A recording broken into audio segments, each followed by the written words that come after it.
फार हुशार आहेत, पूर्ण भेली खाऊन जाता पण विष्ठा टाकत नाही. लक्षात फार हुशार आहे, पूर्ण गुलाची भेली खाऊन जाता. नंतर आम्ही पाहतो भेली कुठे गेली, अरे वेळ निघून गेली ना. त्याच्यावर कारवाई होईल. आम्ही शहर स्वच्छता करू शकत नाही, आम्ही ठेकेदाराच्या अधीन गेलेलो आहोत, आम्ही ठेकेदाराचे पाय पडतो. हे तुमचे वाक्य आहेत, आमचे नाही. तुम्ही आता बोलले वाटरगेटचे पाय पडून पडून आम्ही काम केलं, याचा अर्थ तुम्ही ठेकेदार दार्जिने झाला. हो निकेजी, त्या ठेकेदाराबद्दल मान्य खासदार यांनीच लेखी तक्रार केली, यांनी केली, निखिल भाऊंनी केली, विचार व्यक्ती केली. जेव्हा एका व्यक्तीच्या विरोधात एवढे लोक जेव्हा तक्रार करतात त्याच्यामध्ये काही दम आहे ना. खासदारांचं पण ऐकायचं नसेल तर तसं सांगा. खासदारांना व्हॅल्यू नाही मालेगाव महानगरपालिकेत किंवा खासदारांची पूरे इसमें सियासी लोग कोई किसी का कोई गॉडफादर इसमें है वो नहीं. टोटल इसके अगेंस्ट में तो फिर चल रहा कैसे? फिर प्रशासन गॉडफादर है नहीं, प्रशासन भी नहीं है. प्रशासन तो बॉडी थी. नहीं 17 में सुनो ना, 17 में बॉडी हो साहब, सुनो ना, 17 में बॉडी थी. जब मैं पहली दफे आया था मुझे तो बोलते भी नहीं आता था, तब मैंने ये बोला था सोशल ऑडिट किसकी नई रिपोर्ट आई थी, जब उसके ऊपर मैंने ये 17 से 22 तो बोलने का मतलब ये है कि उसको उस पर आप कुछ निर्णय ले लो. और अपने पास तो गाड़ी दी है ना 14 वित्त आयोग से, अपने पास 50 गाड़ी कचरे में पड़ी है अपनी गाड़ी. बंगाल हो रही, बंगाल अपने सारे यंत्रणा, एक मिनट, अपने पास पूरी यंत्रणा है. वो आज जाकर तुम देखेंगे ना तो वो गाड़ियों के टायर ट्यूब पूरे जमीन में लग गए. तो अगर अपन कुछ किसी के पैर पड़ने की अगर वो है तो अपन खुद अपने लोगों को यानी खड़ा करो. हुआ ना 4 दिन बंद हुआ तो अपन ने उठाए देना पूरे गाँव भर में.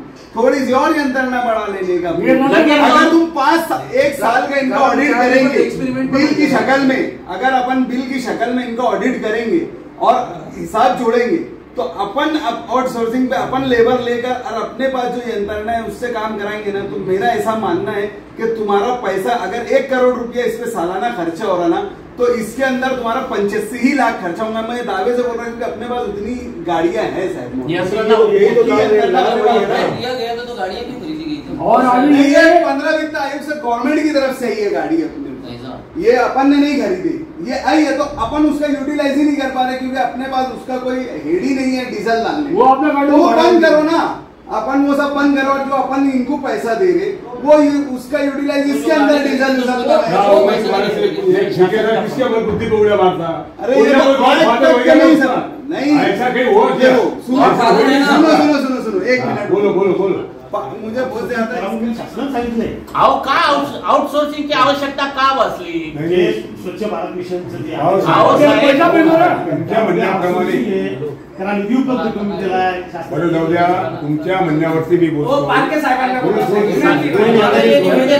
मकसद ये कि बिहाइंड द कर्टेन जो यहाँ के कॉर्पोरेट है, जो पॉलिटिकल लोग है ना, इसके जो ओनर है ये कंपनी ये सब देखिए वो क्वालिटी का भ्रष्टाचार नहीं होने. आनंद कॉन्स्टिट्यूएंट कंपनी भी प्रॉक्सी है, आनंद कॉन्स्टिट्यूएंट कंपनी भी प्रॉक्सी है, वाटर ग्लेज भी प्रॉक्सी है. इसका विषय सभी का ना करप्शन की बात हो रही तो सभी का आना चाहिए. मला असं म्हणायचं, मला एक सांगा, निविदा थर्ड निविदाधारक हा बेकायदेशीर आहे, हा ब्लॅक लिस्टेड आहे आणि त्याला तुम्ही जर ही निविदा प्रक्रियेत समाविष्ट करून घेत असाल तर ही पूर्ण निविदा प्रक्रिया संशयास्पद आहे. पूर्ण निविदा समिती संशयास्पद आहे. नाशिक महापालिकेसाठी नाही साहेब, असं महापालिकेसाठी 3 वर्षासाठी त्याला वाचलं ते. नाशिक महानगरपालिका एकट्या महापालिकेला तो जर ब्लॅक लिस्टेड असेल आणि एकाच जिल्ह्यातल्या दुसऱ्या महापालिकेत तो जर चांगलं काम करत असेल असं कसं होऊ शकतं? याचा अर्थ या निविदा प्रक्रियेत काळगुळ आहे.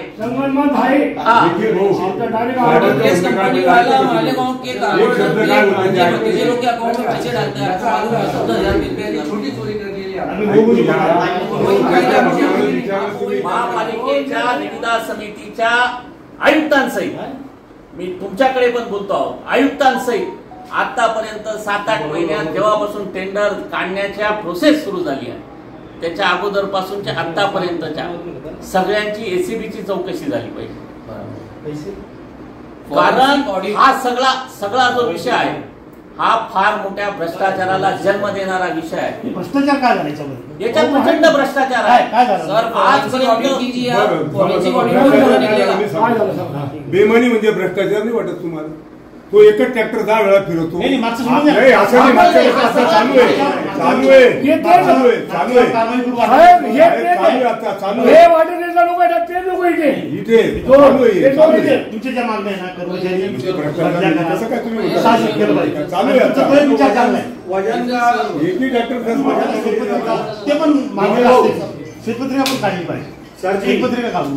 आणि निखिलजी महापालिकेने जो खर्च करून जो काटा आहे ना तो बंद करून ठेवला. काटा बंद करो, वजन से देना बंद नहीं, करो. काटा तो नहीं, काटा नहीं लाएंगे ना. नहीं नहीं नहीं, आपका नहीं, जो सर, है क्या होता है, एक ट्रैक्टर को बार बार से जो बोल रहे हैं ना, बार वही घुमा के हम क्या करते हैं मालूम, उसमें दगा डाल के वजन करते हैं. महत्वाचा विषय असा आहे, वजन की सिस्टम खत्म मालेगाव हमारे शहराची काटा बंद आरोग्य करून व्यवस्था, ठेवला. मालेगाव शहराच्या स्वच्छतेला किती वेळा त्यांनी ब्लॅकमेल केलं. तुम्ही 10 वर्षाचा इतिहास बघा. परत का एका ठेकेदाराला नियुक्तीचा तुमचा आग्रह आहे? तुम्ही राजकीय दबावात काम करता आहात का? आता तुमच्याकडे बोलायला पाहिजे, पण ब्लॅक लिस्टिंगची कारवाई आमची चालू आहे. मला एक नाही, तो विषय नोटीस द्यावा लागते. वॉटर ग्रेडच्या विषयावर तुम्ही ब्लॅक लिस्टची कारवाई कराल नाही कराल तो नंतरचा भाग. पहिला मुद्दा असा की गेल्या 10 वर्षात त्या ठेकेदाराने महापालिकेला किती वेळा वेटीस धरलं, त्याने किती वेळा आता मला सांगा, त्याने जे केलं 10 वर्षात तेच पुरा तुम्हाला करायचं आहे का? परत त्या हे जे ठेकेदार आहेत काय 10 महिन्यापासून त्याची ब्लॅकलिस्ट करू ना आपण. हे ठेकेदार महापालिकेला वारंवार या पद्धतीने ब्लॅकमेल करतात, वारंवार वेटीस धरतात आणि शहराची आरोग्य व्यवस्था धोक्यात घालतात. आणि या सगळ्या परिस्थितीत यांच्यावर नियंत्रण आपलं राहत नाही. आपण फक्त यांना फाईट मारू शकतो. यांच्यावर जर नियंत्रण हवं असेल, शहर स्वच्छता व्यवस्था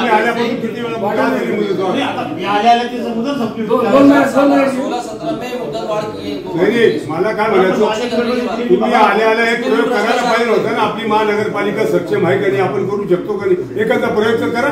लगेच मुदतवाढ करून देता म्हणजे असं हे बघा साहेब, आम्ही मालेगाव शहराची जनता ही तुमच्या पाठीशी खंबीरपणे उभी राहील. तुम्ही जर या ठेकेदाराला नियुक्त करण्यापासून थांबवलं आणि स्वतः नगरपालिकेने कर्मचारी नियुक्त करून शहर स्वच्छता हातात घेतली तर जनता तुमची पाठ थोपते, तुमचं अभिनंदन करेल, लूट थांबेल.